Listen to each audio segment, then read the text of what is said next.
ఇది కథ కాదు, నమ్మకంతో జీవితం మారిన ఒక నిజం. జీవితం అంటే అతనికి అప్పులు, అవమానాలు, నిరాశలే. ఒకరోజు తల్లి చెప్పింది, బుధవారం గణేశుడిని నమ్మితే అడ్డంకులు తొలుగుతాయి అని. అతను నవ్వాడు, ఇన్ని సమస్యలు దేవుడు ఎలా తీర్చగలడు అని. కానీ ఇంకో దారి లేక బుధవారం ఉదయం వినాయకుడి ముందు కూర్చున్నాడు. డబ్బు అడగలేదు, పదవి అడగలేదు. ఒక్క మాట మాత్రమే, ఓం గం గణపతయే నమః. మొదటి వారం ఏమీ లేదు. రెండో వారం మనసుకు ప్రశాంతత. మూడో వారం చిన్న అవకాశం. గణేశుడు బయట సమస్యలు కాదు, ముందుగా లోపల భయం తొలగించాడు. సరైన నిర్ణయాలు తీసుకునే బుద్ధి వచ్చింది.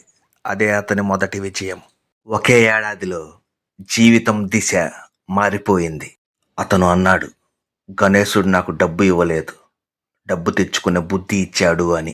నువ్వు గణేశుడిని నీ జీవితం మార్చమని అడగవద్దు, నిన్ను మార్చమని అడుగు. అప్పుడు నీ జీవితమే మారుతుంది. జై గణేశ.